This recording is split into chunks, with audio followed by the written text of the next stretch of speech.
दोस्तों, स्वागत है आपका अपने YouTube channel thank you English में। आज इस सेशन में आपको रीडिंग और राइटिंग दोनों करना सिखाएंगे। ध्यान से देखना है। देखिए, रीडिंग और राइटिंग दोनों चीज़ों में आपको दो चीज़ों का ध्यान देना पड़ता है। पहली चीज़ कि अगर आपको स्पेलिंग याद है तो आप लिख सकते हैं। दूसरी चीज़ कि आप उस वर्ड को बोल किस तरीके से रहे हैं, जिसको हम बोलते हैं प्रोनंसिएशन। तो आज इस लेसन में आपको रीडिंग के साथ साथ प्रोनंसिएशन भी बताएंगे कि वर्ड को बोलने का सही तरीका क्या होता है। अगर आप चैनल पे पहली बार आए हैं तो वीडियो को लाइक करें और चैनल को सब्सक्राइब करना ना भूलें और बेल आइकन आगे दबा दीजिएगा। इस चैनल पे इंग्लिश से रिलेटेड, चाहे वो रीडिंग है, राइटिंग है या फिर वो स्पीकिंग है यानी इंग्लिश बोलना या ग्रामर हो, मैं बिल्कुल ज़ीरो से और एडवांस लेवल की तरफ आपको लेके चलूँगा। तो अगर इंग्लिश में आपको कोई समस्या है तो आप चैनल को ज़रूर सब्सक्राइब करिए और मैं आगे वीडियो को बढ़ाता हूँ। चलिए शुरू करते हैं। देखिए, यहाँ पे पहला वर्ड है वंस। वंस मैंने यहाँ पे हिंदी हर एक वर्ड के नीचे लिखी हुई है ताकि वीडियो ज़्यादा बड़ा ना हो और आप कम समय में बहुत अच्छे तरीके से समझ पाएँ। एक एक वर्ड को ध्यान से सुनना है और मेरे साथ प्रैक्टिस करना है। तो पहला वर्ड है वंस।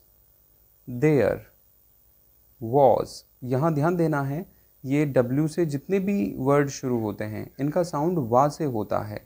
तो वॉज, ज़्यादातर मैंने देखा है बच्चों को इसे बोलते हुए वो इसको वाज बोल देते हैं। तो ये वाज नहीं होता है, इसको वॉज बोलते हैं। इसका साउंड देखो, मैंने दो मात्रा चढ़ाई हुई है, इसे वॉज बोला जाता है। जितने भी वर्ड W से शुरू होते हैं, अब जैसे देखिए मैंने वर्ड बोला तो वर्ड है, वाटर है या फिर वॉट है। तो ये सारे के सारे वर्ड जितने भी साउंड करते हैं इनका ध्यान रखना है। वा से बोलना है। वर्ड, वाटर, वाटर नहीं होता, ये वाटर होता है। आगे वॉट, ये वॉट होता है, वाट नहीं होता है। तो साउंड का सबसे बड़ा फ़र्क पड़ता है। जब आप इंग्लिश पढ़ते हैं तो आप किस तरीके से बोल रहे हैं, इस चीज़ को भी साथ साथ आपको इम्प्रूव करके चलना है। So once there was an elephant. Elephant lived alone in the whole forest। Whole पे ध्यान दीजिएगा। देखिए यहाँ पे होल जो है WHOLE, होल, इसमें जो W है वो साइलेंट है यानी उसको बोला नहीं गया है। आगे H से उसे शुरू किया है होल, यानी ये रूल होता है पढ़ने का कि जब भी कभी W के बाद H आ रहा है और आगे जो भी आप लेटर लगाएं तो ऐसी जगह हम W को चुप कर देते हैं। अब जैसे यहाँ पे WHO मैंने लिखा तो ये है हु, इसे हु बोलते हैं। सेम उसी तरह से WHOM, हूँ, यहाँ भी W को साइलेंट किया गया है तो इसे हुम बोलते हैं। ऐसे ही आगे हुज। अब हुज भी देखो मैंने यहाँ पे लिखा है तो यहाँ भी W जो है वो साइलेंट है तो ये हुज बोला जाता है। तो W को यहाँ पे चुप कर दिया जाता है। तो ये ध्यान रखना है, इसे बोलते हैं होल। होल के बाद आगे फॉरेस्ट। अब मैं इनका मतलब भी आपको बताता जाऊंगा। ये बड़ी एक अच्छी कहानी है, एक हाथी को लेकर है। ध्यान से आप समझिएगा। वंस, एक बार, there was an elephant lived alone. एक हाथी रहता था अकेले in the whole forest. Whole का मतलब होता है पूरा, सारा, पूरे जंगल में एक हाथी अकेले रहता था। आगे देयर वॉज, देखो फिर से आ गया। रीडिंग में ये चीज़ ध्यान दीजिएगा, जब आप कोई भी वर्ड नहीं पढ़ पाते हैं, आप प्रोनाउंस नहीं कर पाते हैं, तो पहले उसको सही तरीके से आप समझ लीजिए, उसके बाद उसको बार बार आप रिपीट करिए। जब आप बार बार रिपीट करेंगे, 2 बार, 4 बार, 5 बार बोलेंगे तो आपको देखना 4, 5, 6 बार में वो वर्ड एकदम सही बोलना शुरू हो जाएगा। तो उसको प्रैक्टिस हमें बार बार करना है। Was no other elephant to accompany him in the forest। the forest। अब देखिए यहाँ पे ज़रा ध्यान दीजिएगा, यहाँ दा लगा हुआ है। मैं आपको रीडिंग के साथ साथ कुछ ग्रामर की चीज़ें भी बताता चलूँगा। दा और दी ये दो साउंड करते हैं, एक दा होता है और एक दी होता है। इन दोनों में फ़र्क क्या होता है? दा तब बोला जाता है जब आगे वर्ड कॉन्सोनेंट हो। कॉन्सोनेंट मतलब आप समझ रहे होंगे, इंग्लिश में ए से लेकर जेड तक 26 लेटर्स होते हैं, उनमें से 5 वॉबल्स होते हैं। अब वो वॉबल्स होते हैं ए, ई, आई, U, ये 5 वॉबल्स होते हैं। इनको छोड़कर बाकी जितने होते हैं 21 बचते हैं, उनको बोलते हैं कॉन्सोनेंट्स। तो अगर आगे वर्ड कॉन्सोनेंट से शुरू हो रहा है, F वॉबल नहीं है, तो इसको दा से साउंड करेंगे। लेकिन मान लो यहाँ पे होता वॉबल, इनमें से कोई भी होता, तो फिर आप यहाँ पर इसे दी बोलते, ना कि दा बोलते। तो ये आपको ध्यान रखना है कि दा जो आता है वो हमेशा कॉन्सोनेंट नाउन से पहले आता है, और जो दी होता है वो वॉबल, जहाँ वॉबल आए आगे तो हम फिर उसे दी बोलते हैं, ये ध्यान रखिएगा। मैं इसकी हिंदी बता दूं। There was no other elephant to accompany him in the forest, यानी वहाँ कोई भी दूसरा हाथी नहीं था, टू अकम्पनी उसका साथ देने के लिए, हिम यानी उसे, इन द फॉरेस्ट जंगल में। One day he was wandering in the forest. अब देखिए, वन डे एक दिन, ही यानी वह, वॉज वॉन्डरिंग घूम रहा था, इन में, द फॉरेस्ट जंगल में घूम रहा था, in search of friends, in search of friends यानी अपने दोस्तों की तलाश में। वो जंगल में घूम रहा था एक दिन अपने दोस्तों की तलाश में, कि कोई उसे उसका दोस्त मिल जाए। ही सॉ, ये सॉ जो है सी की सेकंड फॉर्म है। ही सॉ आ ध्यान रखना है, इसे ए नहीं बोलते, इसको आ बोलते हैं। ही सॉ आ मंकी, उसने एक बंदर को देखा, ऑन आ ट्री यानी पेड़ पर। एलिफेंट आस्क्ड, आस्क की सेकंड फॉर्म आस्क्ड है। एलिफेंट आस्क्ड, एलिफेंट ने पूछा।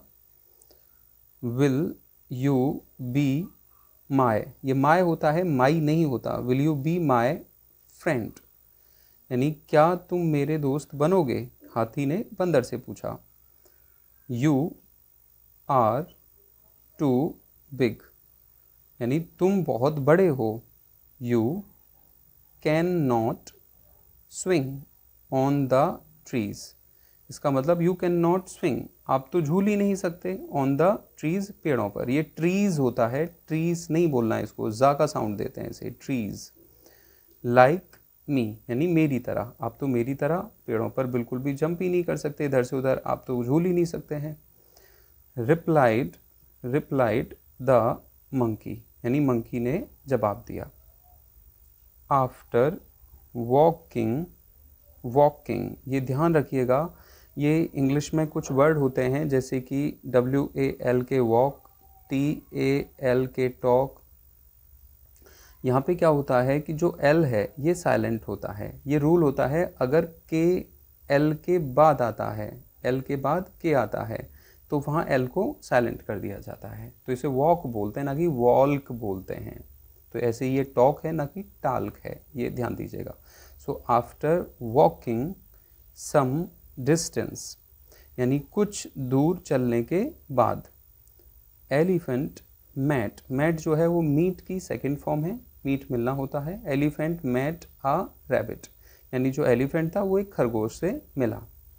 ही आस्क्ड, उसने पूछा, the same question to him, यानी उसने सेम क्वेश्चन पूछा उससे भी, जो उसने बंदर से पूछा था। द रैबिट सैड, जो खरगोश था उसने बोला, यू आर टू बिग, तुम बहुत बड़े हो, सेम वही आया। टू प्ले इन माई बोरो, यानी मेरे साथ खेलने के लिए मेरे बिल में। बोरो जो होता है वो हम बिल के लिए यूज़ करते हैं, तो आप बहुत बड़े हैं खेलने के लिए मेरे साथ मेरे बिल में। देन दी, अब देखो यहाँ पे ध्यान दीजिएगा, यहाँ एलिफेंट आ रहा है तो देखो यहाँ पे ये वॉबल्स आ रहा है, तो इसको दी बोला जाएगा। So then the elephant met a frog, frog होता है मेढक। उसके बाद एलिफेंट जो था वो एक मेढक से मिला। एलिफेंट आस्क्ड, एलिफेंट ने पूछा, will you be my friend, क्या तुम मेरे दोस्त बनोगे, सेम वही क्वेश्चन। हाउ कैन आई, मैं कैसे बन सकता हूँ। आस्क्ड द फ्रॉग, यानी फ्रॉग ने पूछा, यानी मेढक ने उससे पूछा कि मैं कैसे बन सकता हूँ आपका दोस्त। You YOU, you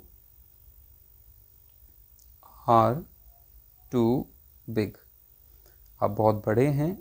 to leap, leap जो होता है वो जंप करने के लिए आता है, उछलने के लिए। तुम तो बहुत बड़े हो। लीप अबाउट लाइक मी, यानी मेरी तरह तो आप बिल्कुल भी उछल ही नहीं सकते, मेंढक ने बोला। रिप्लाइड द फ्रॉग, यानी फ्रॉग ने रिप्लाई किया। दी एलिफेंट, यहाँ भी एलिफेंट आ रहा है, इसे शुरू है तो इसे दी बोलेंगे। दी एलिफेंट बिकेम अपसेट, यानी जो हाथी था वो तो अपसेट हो गया, वो तो परेशान हो गया। He met a fox next, he met a fox next, यानी आगे वो एक लोमड़ी से मिला। ही आस्क्ड, उसने पूछा। Will you be my friend, same आ गया, क्या तुम मेरे दोस्त बनोगे। फॉक्स सैड, फॉक्स ने कहा। सॉरी सर, माफ़ करिए। यू आर टू बिग, तुम बहुत बड़े हो। Next day elephant saw all the, अब देखो यहाँ भी ए से शुरू हो रहा है, तो एनिमल्स में ए से आ रहा है तो इसे दी बोल देंगे। So next day elephant saw all the animals in the forest, अगले दिन हाथी ने सारे एनिमल्स को देखा जंगल में। इन द फॉरेस्ट, जंगल में। रनिंग, दौड़ते हुए। फॉर देयर लाइव्स, अपने भोजन के लिए, अपनी ज़िंदगी के लिए, यानी हम लोगों को ज़िंदगी जीने के लिए खाना चाहिए होता है। तो अगले दिन उसने सारे एनिमल्स को देखा जंगल में दौड़ते हुए अपने खाने के लिए। दी एलिफेंट, दी करिए इसे। दी एलिफेंट आस्क्ड, एलिफेंट ने पूछा। देम, यानी उनसे। What the matter was, यानी मैटर क्या था, what the matter was। अब देखिए मैंने यहाँ तक ये इस चीज़ को कर दिया है क्लियर। अब आगे भी ये चैप्टर है, इससे आपको ये समझ आया होगा कि हम जितनी भी किताबें पढ़ते हैं, रीडिंग करते हैं, उसमें ज़्यादातर हम ऐसे वर्ड्स पे अटक जाते हैं जहाँ हमें वो पढ़ने में नहीं आता है। उसका कारण होता है कि हम उनको समझ नहीं पाते कि कहाँ कौन सा लेटर साइलेंट होता है और कहाँ किस तरीके से हम उनको चेक करते हैं कि कहाँ वोबल आ रहा है, कहाँ कॉन्सोनेंट आ रहा है। तो इस वीडियो के ज़रिए मैंने आपको शायद ये समझाया है कि आपको रीडिंग किस तरीके से करनी है। दोस्तों, उम्मीद करता हूँ कि इस लेसन से आपको काफ़ी कुछ सीखने को मिला होगा, और अगर आपको वीडियो अच्छा लगा तो वीडियो को लाइक ज़रूर करिएगा और चैनल को सब्सक्राइब भी करना है। अभी मैं आपको रीडिंग और राइटिंग सिखा रहा हूँ, आगे स्पीकिंग और ग्रामर भी मैं आपको बताऊँगा, 0 लेवल से लेके चलूँगा। बस आपको जुड़े रहना है और अपना प्यार देते रहिए। मैं मिलूँगा आपसे अगली वीडियो में, जब तक के लिए नमस्कार।